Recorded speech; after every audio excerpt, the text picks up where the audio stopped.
সুন্দরবন বেড়াতে গিয়ে নদীতে তলিয়ে গেলেন এক পর্যটক। ঘটনাটি ঘটেছে দক্ষিণ 24 পরগনার কুলতলি এলাকায়। নিখোঁজ পর্যটকের নাম সুমন পাল। তিনি দক্ষিণ 24 পরগনার গড়িয়ার বাসিন্দা।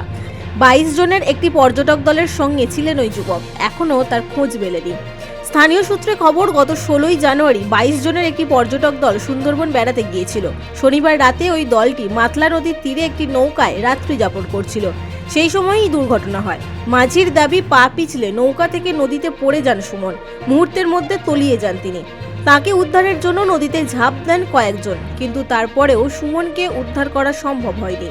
মঙ্গলচণ্ডী নামে নৌকার মাঝি শুভেন্দু সর্দার ঘটনার বর্ণনা দিতে গিয়ে বলেন, 16 তারিখ সুন্দরবন ঘুরতে আসেন দাদারা। নৌকায় কৈখালিতে রাত কাটিয়েছিলাম আমরা। শনিবার 11:30 নাগাদ সকলে নৌকায় ছিলাম। এক দাদা ভাত নিয়ে নামতে গিয়ে নৌকো থেকে নদীতে পড়ে যান। আমাদের একজন জলে ঝাঁপ দেন। তারপর সারা রাত ধরে খোঁজ করেছি, কোথাও পাইনি। গড়িয়া থেকে এসেছিলাম, 22 জন ঘুরতে এসেছিলাম এখানে সুন্দরবনে। তো আমাদের সাথে একটা দুর্ঘটনা হয়ে যায়, যেটা কালকে রাত্রিবেলা আমরা ডিনার করার জন্য নৌকার ওপরে বসেছিলাম। ও হঠাৎ ডিনারটা নিয়ে নিচে নামতে গিয়ে সিঁড়িটা আছে, ওই সিঁড়িতে পাটা পিছলে একদম নিচে পড়ে গেছে।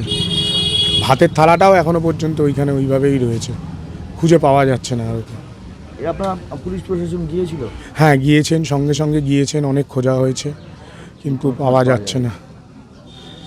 কি নাম আপনার? আমার নাম জয় সাহা। যে পড়ে গেছে তার নাম সুমন পাল। রবিবার সকালে সুমনের সঙ্গীরা কুলতলি থানায় গিয়ে পুরো ঘটনা জানান পুলিশকে। নিখোঁজ পর্যটকের খোঁজে তল্লাশি অভিযান চালানো হচ্ছে।